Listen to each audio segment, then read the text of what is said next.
Let's talk about passion. For first-time founders, this is advice that you get all the time. Follow your passion. But in my opinion, I honestly think that this advice is not that great. And it's because it is incomplete. Whenever people hear this advice, they immediately think of things that they are passionate about doing.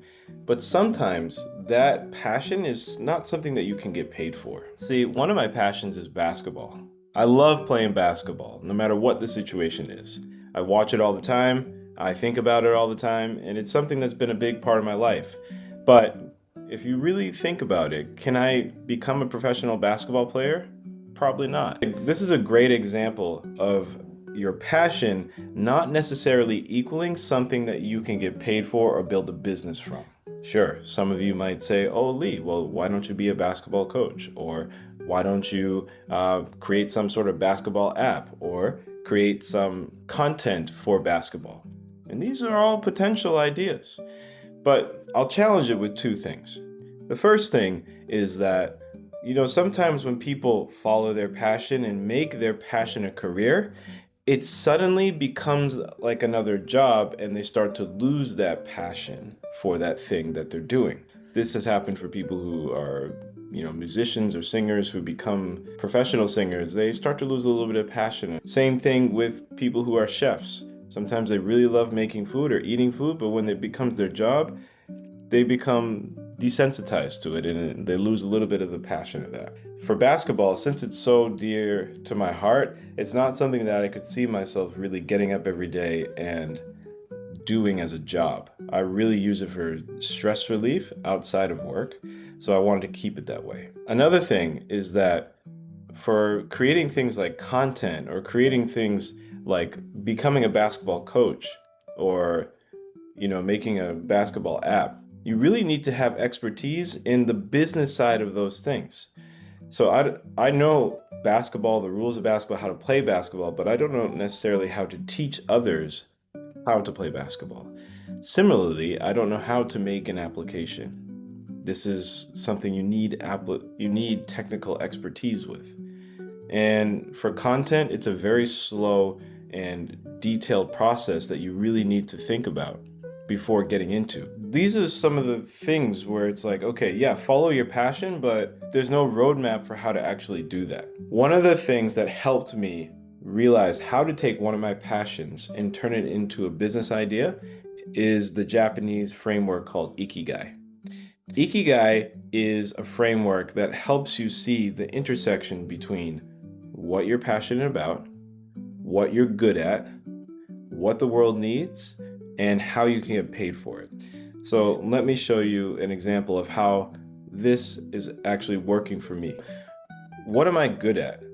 Well, for the past 8 years, I have been an English teacher. I started off my career in business, but then when I moved to Vietnam, I started English teaching and have been doing that for the past 8 years. And I'm going to be honest, when I first joined the Antler program, I kind of wanted that to be the transition out of teaching. I wanted to get fully into building a startup and a tech business and getting into the more managerial role of which I first started out my career in. But I quickly realized during the program that I didn't have the skills necessary to do that. I failed at building a language learning app, which ticked most of the boxes of the Ikigai, because I didn't have that experience of actually building a tech startup. So that was something where I was like, oh, okay, I'm not ready for this yet. So what am I passionate about? I'm passionate about learning languages and I'm passionate about helping others. I've always been somebody who has wanted to do good in this world and I've always loved learning and sharing knowledge with others. So this is something that I have found I'm really passionate about. And also startups. I started building a startup. I have a background in business and I really love talking about startups and working in the startup world. So this is part of my passion. What does the world need? Well, in Japan, which is my target market, many people need English and they need soft skills in order to go abroad or go global, raise investment, get clients that are international. So yeah, this is something that Japan needs and potentially the rest of the world needs. Now, what could I get paid for? I found that I can get paid for online courses, I can get paid for coaching calls, I can get paid for workshops, and some content that I'm producing online. Through this practice of coming up with my Ikigai, I was able to figure out, okay, what am I passionate about? What am I good at? What does the world need and how I get paid for it? Now, this is something that I think is a more complete advice in terms of just blindly saying follow your passion. You need to really think about, okay, what am I actually good at? Not just what you think you're good at, because I thought I was good at building a startup, but in reality, I still have a lot to learn. What are people telling you you're good at? Maybe your boss, could be your colleagues, could be customers that you've had that have told you, wow, you have done this great. I really think you're good at this, this, and this. Go to those people and ask them, hey, what do you think I'm good at? What are some things that you would think that I do really well? And use that as a starting point. Then you come up with some sort of problems that you see in the world, maybe within your field of expertise. Just think of some problems that you've noticed in the workspace or in life or in general that people have that you're interested in solving. Then think of a way to get paid. Could you do a service? Could you make a product?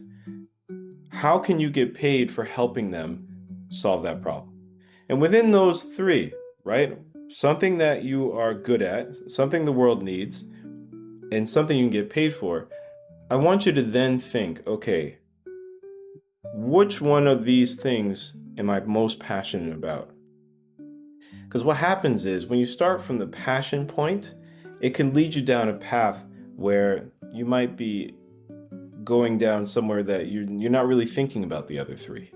I've seen many founders who think they have the best idea, this world-changing idea, but then don't look at all the other parts. They are blind to some of their faults in the idea. They're not listening to other people in terms of the constructive criticism, and they're building something that they want, but not what people want.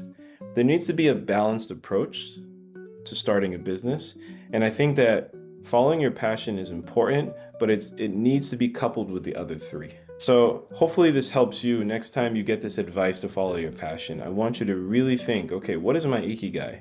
How are all four of these quadrants working together to help me build this idea that really will make an impact on the world?